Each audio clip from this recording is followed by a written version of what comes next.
Today we're going to jump into a timeless Gambian folktale, one that asks a really big question. What does it actually mean to be wealthy? This is the story of the Two Fathers of Jambur, and believe me, it's all about character, community, and what we choose to value most. Okay, this one sentence right here, this is the heart of the whole story. It's the big idea that we're going to see play out. And honestly, it's as true today as it was generations ago. So keep this in your back pocket as we meet our two fathers. All right, let's set the scene. We're in the peaceful village of Jambur, a place surrounded by huge baobab trees and rice fields. And it's here that we meet two men, neighbors, yeah, but their worlds couldn't be more different.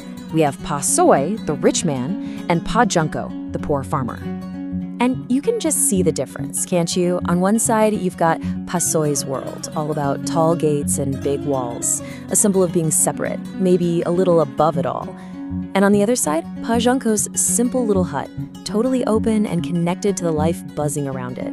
You know, their homes are basically a window into their souls. Yeah, and this difference went way deeper than just their front doors. Pa Soy's whole philosophy was pretty simple. Wealth equals respect. He taught his son that gold, that's the ultimate way to measure a man's worth. But Pa Junko, he was teaching a completely different lesson. He believed that real richness, the good stuff, isn't found in a full pocket, but in a full heart. And you can see how this stuff trickles down, right? These totally opposite values really shaped the next generation.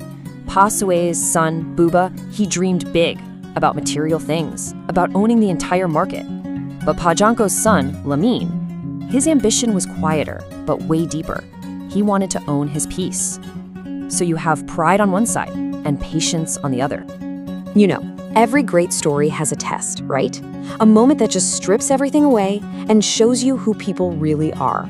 Well, for Jambur, that test came with the dry season, when the sky went silent and the ground just started to crack. So a massive drought hits the village. The river, which is their lifeblood, it's shrinking down to nothing.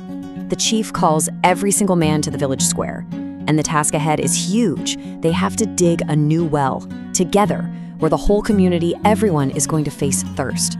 The stakes are incredibly high. And this brings us to a question that's at the core of this whole thing, not just for them, but for us too. When your community is in a crisis, what's your responsibility? What do you really owe the people standing next to you? So, this is where talk ends and action begins. It's not about what you say you believe anymore. It's about what you do. Let's see how our two fathers stepped up, or didn't, when the chief called.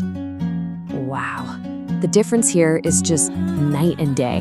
When the call to action comes, Pa Soy, he just hides behind his money. He scoffs, "I've done enough, let the poor people dig." But Pa Junko, even with an empty stomach, shows up with a full spirit. He and his son Lamin get right in there with everyone else, their sweat hitting the dry earth as they dig for their shared survival. And there's this great moment where Pa Sami's son, Buba, asks his friend Lemon why on earth he's working so hard. And Lemon's answer just perfectly sums up everything his father taught him. Because my father says what you give stays longer than what you keep. That's a powerful idea, isn't it? In stories like this, actions always have consequences. You know, greed plants one kind of seed, and kindness plants another. So now it's time to see the harvest. And just look at what happens. It's almost like the heavens respond to their hard work. The rains come back, and they fill that new well. The whole village celebrates, and they're cheering for Pa Junko, not as the poor farmer, but as the symbol of Jambur's real wealth. But at the same time, things take a turn for Pa Soy. Thieves break into his compound, and all that gold he put his trust in, it's just gone. So this story gives us a really powerful definition of what true wealth is. It's not about how much you can pile up for yourself, it's a measure of what you give away, what you contribute to the people around you. It's about how much you help others thrive. Humbled, with nothing left, Pa Soy finally gets it.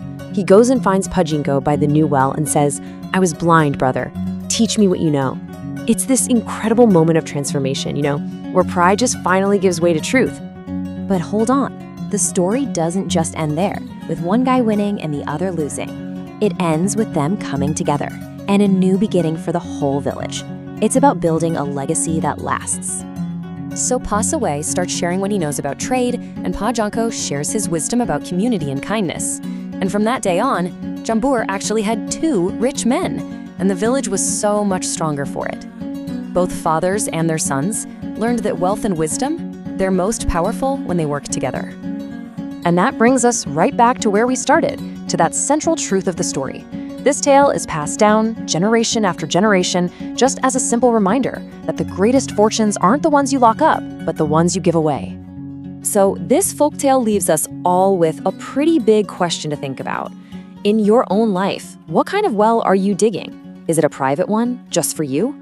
Or is it a community well, one that everyone can drink from? Because as this story shows us, what you give, that's what truly lasts. Thanks for joining me for this one.